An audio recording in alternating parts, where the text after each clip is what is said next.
What's up, everybody? Welcome to episode 3 of J. Rich Fitz Lifestyle and Health Coaching Corner. Thank you very much for tuning back in.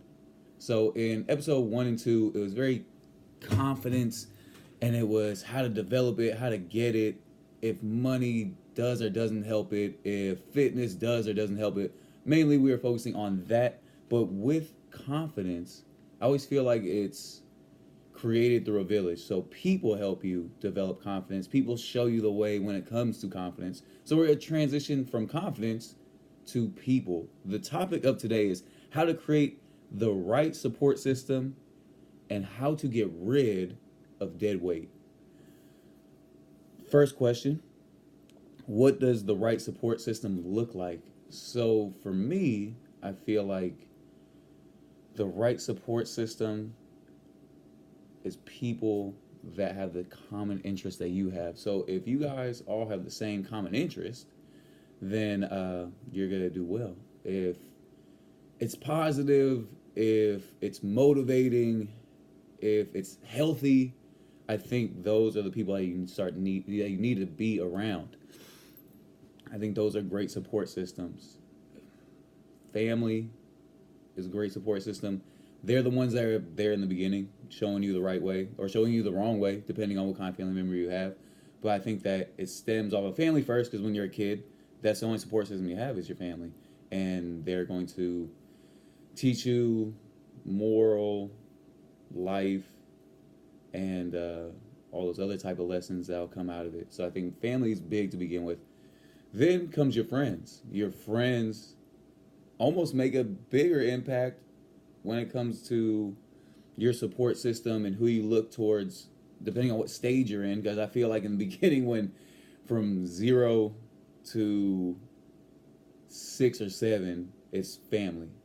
Then when you start getting to school and you start creating friends and you create those lifelong bonds, it starts becoming friends, because they are the people that you see more often. They're the ones that you're talking to more often than not. So that drift between family and friends or family and you start getting further and further. And then when it comes to your friends, it starts getting closer and closer. So friends become a big part of it. Depending on who you hang out with, they can sway which way you go. And depending on what kind of person you are. If you're somebody that's easily swayed, then you sway that way. If you're somebody that's a little bit more rock solid and steady, then you're going to change their viewpoint. For somebody like myself, I always was extremely stubborn and rock steady on what I wanted to do. So if my friends were drinking and partying, I would go to the party, but I wouldn't drink because I wanted to play sports and I wanted to be the top athlete when I was in high school. Like, my first drink wasn't until I was 17, 18 years old, and people would always try to get me a drink. But I came from a household of that, and I just didn't want to do that. So I was rock steady on not doing that, which motivated, or kind of, it was motivating, but I think it was also they thought I was looking down on them or giving them dirty looks or scolding them, which I wasn't trying to. It was just I was on a whole different thought process and I was focused on doing that. And if they felt that way, then they probably shouldn't be doing what the fuck they're doing anyways, which made us all great athletes and helped kind of mold our friendship to where it wasn't drug based or alcohol based. It was all athletics and being stronger and better than everybody else. So I think that that is a huge thing when it comes to building your circle, is either having a leader that has a strong base so you can feed off it, or being a leader that has a strong base so they can feed off it. And eventually it shifts. You're not always the leader. I think that's the big thing about having a strong circle and a great circle, is just because you're the leader at one point doesn't mean you should be the leader at all points. The best leaders are the ones that can be led sometimes. And I think that you have your chance, then it's time to give one of your friends their chance to lead and show the way in different avenues and different stages of life, because you can't always be at the top. You have to come down, be in the middle, come back up. there's times for it, and I think that is how you create a good circle. It's just not you always leading. It's a mixing pot of ideas and a mixing pot of, hey, I need you to help me do this. Hey, I need you to help me do that. Showing each other how to become better, not just you showing everybody how to be the best, because then that's the ego and the confidence. And then you start losing friends that way because you just always have to be right and you always have to be the guy that's leading the way. Sometimes fall the fuck back and let somebody else shine, or let somebody else show off their skills to lead. That's okay. I mean, if anything, it's just making you a better person and making you a stronger individual. So to keep going on, what does the right support system look like? It looks like people that want to see you do better. That's a big one. I feel like you should always be around people that A, are doing better, but B, want to see you do better. So if they see a skill in you and they really believe that you should be doing it, they should always be pushing you to accomplish it. Hey, I think that you're great at this. Why don't you do this and that and that? And then most people are like, oh no, I'm too busy. As a good friend and a good person in your circle, make sure that they're not stopping you, or not they're not just taking no for an answer. You say, oh no, man, I have no time.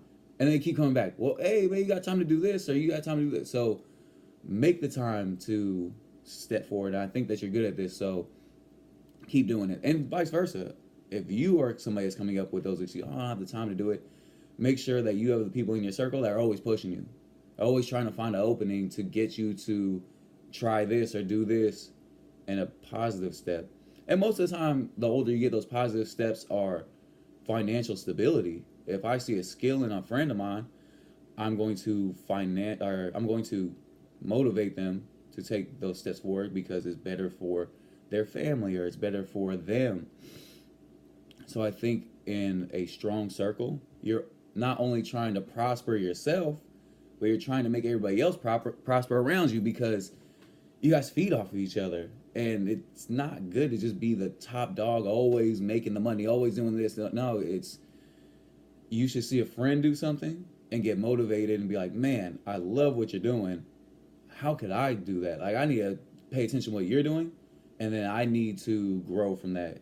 So I think that it's constantly looking at what the people are doing in your circle, making sure everybody's doing the right thing and make sure everybody's going forward, and then also rechecking in with yourself and learning from them and making yourself go forward as well. Because I don't think that there's always enough room for everybody to win, and always enough room for everybody to make money if your circle has got the right mindset. It should always be based off of that. You guys pushing each other, you guys wanting each other to grow and make the right type of money. And that can go for your family circle, that can go for your friend circle, that can go for your smaller circle, which is you and your loved one. You guys should always be in a healthy back and forth to make each other grow and not have one like this or one like that. I think that you should always check each and every circle. It's not just one that you're in. They're all different. I mean, they're all in one big bubble, but they're individual bubbles in between that you always need to check and always need to make sure that you're on top of yourself. Because if you're not, then people drift away. Friends, family, loved ones, spouses, they can all drift if you're not in tune with them and you're paying attention to the outward stuff. Don't pay attention to all the outside stuff, because that's just distracting you from the people that really matter and what's really going on. With that being said, what's the wrong support system look like? That is easy as fuck. If you feel like you have a friend, a family member, a spouse that you're constantly dragging along, and every time you try to give them advice, they always, yeah, but, oh, yeah, like that shit, I can't stand yeah, buts. There's so many people that are out there hearing all these great ideas, and it's always yeah, but after. And it's like, if it's yeah, but, then sit your ass down and get the fuck out my way. If they're not stepping with you and they're walking the opposite way and you guys have a rope tethered to you and they're just pulling you down or pulling you back, cut that rope and let them keep walking. There's so many people that you have to do that with, and it's sad. It sucks. It's never fun. The best idea you can have is everybody you care about, everybody you love, just elevate and grow together, and everybody makes money. But you know what? It's just not like that. Life isn't like that. People have different motivations. People do different things, and sometimes it's shocking because you see the potential in them, but if they don't see it in themselves, fuck them. Like at the end of the day, you have to see the potential in yourself, not have everybody reach and try to pull it out of you. They can give you advice and they can help you out and they can keep kind of trying to get you to move. But if you don't want to move, get the fuck out of the way. I can't stand people that don't want to move. And that's the worst type is the one that's just pulling you down. B, another one I don't like are people that want you to win, but not fully win. So they're in your circle, you're all doing well, but if you do really well, they're always the one that you kind of see in the back that has their shoulder like, nah, damn, I didn't want him to do that well. If you have a friend like that, my best advice, sock him in the fucking face and fucking boot his ass out of wherever the hell you're at. Even if it's at his own house, sock him in the face, boot his ass out the fucking house. Because I can't stand people that don't get motivated and don't enjoy watching their friends win. I love it. My friend hits the lottery tomorrow, $100 million. You're not gonna see me once ask him, "Hey, can I get some money?" Or two, you're not gonna see me be like, "God damn, that should have been me." I'm gonna be like, "Good for you. I didn't even play the lotto, so why the fuck should I be mad? I'm glad that you won. I'm glad that, and I hope that you take care of your family and you do all that good stuff. And if we get to party and I get a free drink, perfect. That's all I need." I think that should not, like, those people shouldn't be in your circle.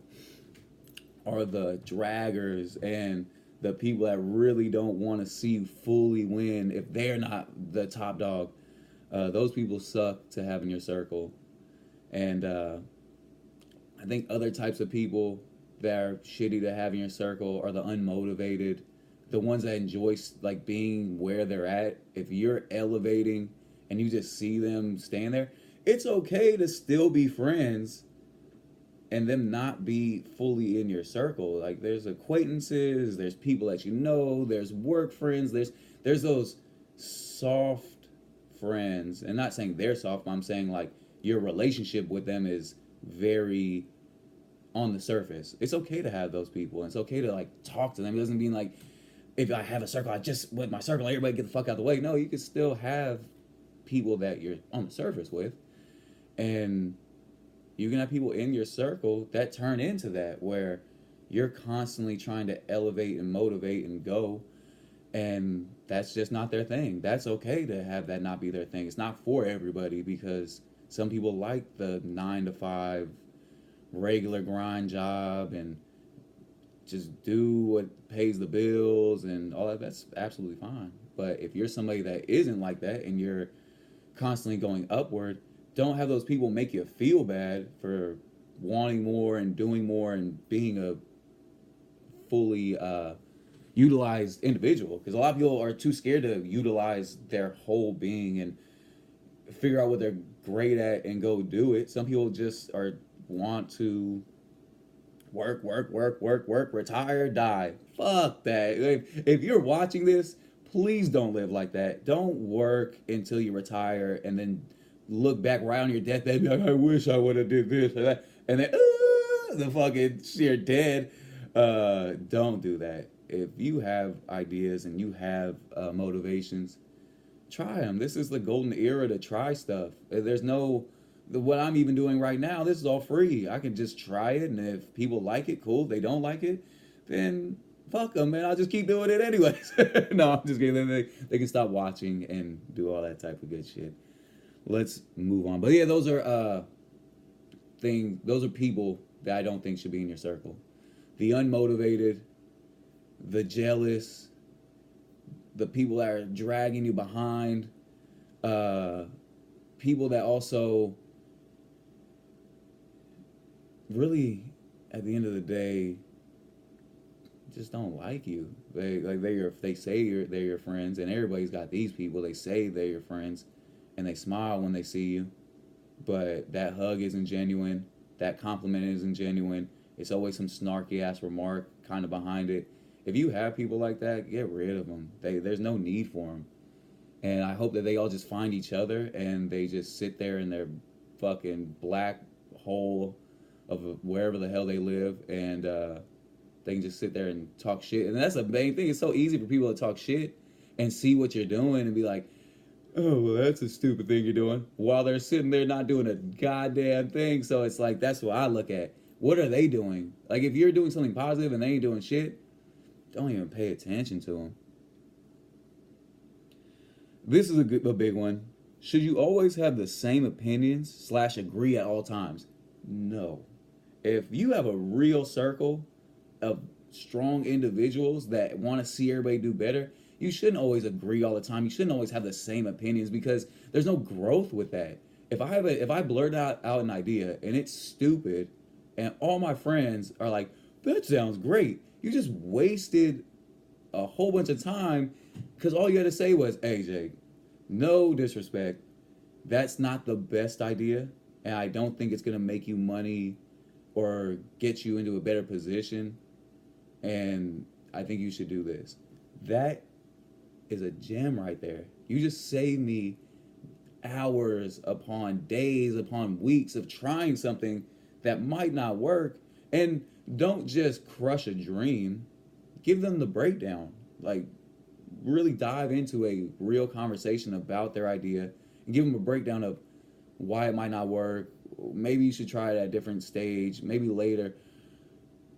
Give them a breakdown, because they'll appreciate you for it, because you're actually showing effort, you're actually listening to what they're saying, and you actually care about them. So I think that you shouldn't always agree all the time. You shouldn't always have the same opinions. But I think that it should come from a healthy place. I don't think it should come from a place of hate. I think it should come from a place of motivation, growth, just looking out for them. If a friend of mine came up to me tomorrow and was like, hey, I'm thinking about being a pro skater, I'd be like, what the fuck? Have you ever skated before? No, but I think I could do it. I think there's great money in it. Holy shit. If you're not a friend saying, I don't think that you should do that, you have a skill in this, this, and this, I think you can make way better money, faster money, and you'll enjoy your time if you went this route. That's a true person that I need in my circle. I don't need somebody to agree with me. I don't need somebody to always tell me I'm the man and I'm always doing this and that. I need people to tell me what I should be doing or what I need to focus more on. And those are the people and I think it's great to disagree. But I think it's also even better to have open conversations and open dialogue of why I disagree or what you should be doing better. It's not easy, it's not fun, and you think that you're actually gonna hurt your relationship. When you do this as a friend, you think that, oh, I'm gonna hurt the relationship, I shouldn't say anything. No, if anything, you'll be mad for a couple days and you'll strengthen your friendship, you'll strengthen your family connection, you'll strengthen your spousal relationship when it comes to the person you love and care about. It sucks for a couple days and they'll not like you, but if you're mature and adult enough not to yell it out and turn it into an argument, talk about it, let them think about it for a couple days, and then you come back and then speak your points when the heat has died down. I think you'll notice that those are, in my opinion, the people I need, and those are the people that you should want and need as well.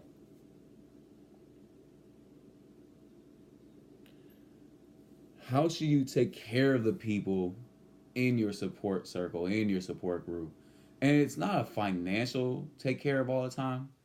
It's an appreciation. For me, I reach out to my family, I reach out to my friends, I reach out to my girlfriend all the time, just letting them know, hey, I love you. Hey, I'm thinking about you. Hey, I care about you. A lot of people are so scared or wrapped up to reach out and just show love, where it's like, that's how I'm going to strengthen my circle. That's how it's not ever going to be a money thing for me. Like, I invest in people so much and I care about what they're doing and I care about how they're progressing and growing. Money is never a thing. So at the end of the day, if I need their advice or I need their help, they know it's not coming from, hey, I've given you all this stuff or I've paid for all this stuff. Now I need you, get over here. No, it always comes from a sense of, we're in this together. Let me listen to what's going on with you. Hey, can you listen to me? Give me some advice. That's where it always comes from. So invest in the people that you care about. Listen to them. Take them out to eat. I mean, financially, if you have the stability, feel free to financially take care of them every once in a while, but do it in a place of love. Don't just be like, hey, here, I bought you this. Here you go. Be like, let me take you to a nice restaurant. Let's go out to eat. Uh, let's go on a little trip or something like that, and just showing people. And when you invest the personal, talking to them, getting to really see through their eyes and let them get them to open up.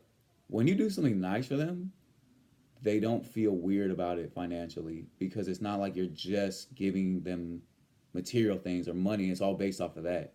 Now, I think that when it comes to giving back to your people, it's uplift them, it's check on them, see how they're doing, uh, support them with what they're doing, but be real with them at the same time. If it's something that you think is slowing them down, swallow that pill and have that awkward conversation, because they're your people. If you, like, you're almost talking to them like you would talk to yourself. Like, anytime you have a conversation with somebody, always go into it thinking, how would I talk to myself about this first? And then that will help you clear out any negativity, and then it'll allow you to get your point across. So you're helping them because you're just trying. And if it's your circle represents you. So as you help them, you're helping yourself, because as they grow, you grow. And I think that's what your end all be all should be. And if you're somebody that really cares about them, help them out or take care of them. Like I said, take them to dinner. Every once in a while, buy them flowers. Every once in a while, get the guys drinks on me. Something that just shows appreciation, because they know where you come from and they know it's all love. And vice versa, if they help you out, it's all love at the same time. You don't even think about it. I have friends of mine that will always take care of each other, don't even think about it. And it's like, hey, you got me on these drinks before, I'm gonna take you out to dinner. Hey, cool, you took me out to dinner last time, uh drinks on me, or this entrance fee to wherever we're going is on me. And we don't even think twice about it, because we're that tight. And it's funny because I see people out there that try to emulate that, and they always ask, man, you and your friends, you guys have so much fun and you guys are doing all this and that. I wish I had friends like that. Well, yeah, but you didn't fucking grow your circle the way you should have. These guys that I'm with, I've known forever. We've gone through funny times, bad times, wild times, all together. And throughout that journey, always like built our circle. We never broke chain, or we never lost trust. There might have been arguments, or there might have been weird, awkward situations, but we always built off of them and made our circle stronger. So when people see us and they're always like, you guys are crazy, you guys have a good time, how come I can't have a time like that? Probably because you're a lame ass that fucked your circle up a long time ago, and you always thought that you were the man, and you always thought that you were a big dog, and you always had the money, or you had this, and you forgot to go back to your people and let them know that, hey, fuck all the material stuff, fuck the money, it's about us. And if you could live that way, then you'd be absolutely fine. But you didn't live that fucking way, and you are alone with these material things and this money and all the bullshit that comes with it. And that to me isn't somebody I want in my circle, and it's also somebody that doesn't have a strong circle themselves when it comes to their family, their friends, people around them. If you feel like you're paying people to be around you, then once that money's gone, they're not gonna be around you no more, because they didn't invest in you and they didn't invest in getting to know you and what you're about. That's why I always tell people, uh, don't invest in a job title. Don't invest in somebody that has money. Invest in the person. Get to know the person. Dive all the way in. Know more about people, because that will at the end of the day let you or give you your opinion about them because you did all the work. You really got to know them and you just realize either they're super cool and they can have $1 or they can have $1 billion and you should treat them exactly the same, or they're really a piece of shit with either that dollar or that billions of dollars and treat that piece of shit the same way. Just because they got money or just because they don't have money doesn't mean anything. And you'll teach them how to create a circle. And to piggyback off that, to go back to what we were talking about, to leave you with this last bit, if you have bad people in your circle, you're not doing them a justice keeping them around. Get rid of them. You'll realize it felt like you just lost 150 pounds off your back every single dead weight person you get rid of. Don't wait till tomorrow. Don't wait till next week. If you're thinking about cutting somebody off, cut them off today.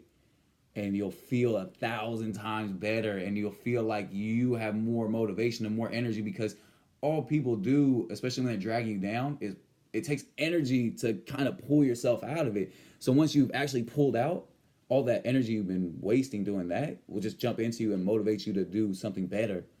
So I really like to drive that home and say, if you have a shitty person that ain't helping you out, that's not motivating you, get rid of them.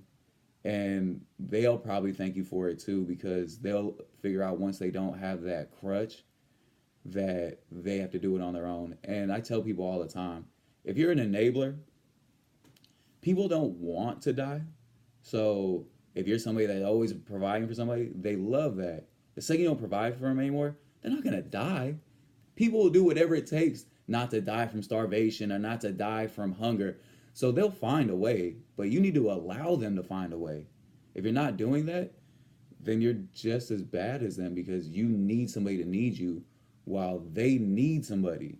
That's not healthy at all. So cut them loose, let them go.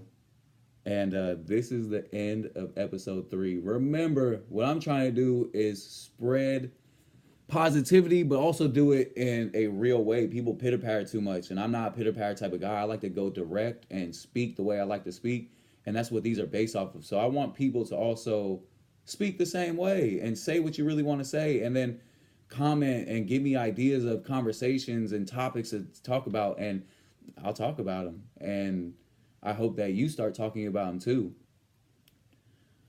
With that being said, have a great day. There's nothing else I need to sell you guys. There's nothing else I need to tell you guys. Have a great day. Thank you very much. Hopefully you tune in more. Episode 4 coming up soon. Have a good one. Peace.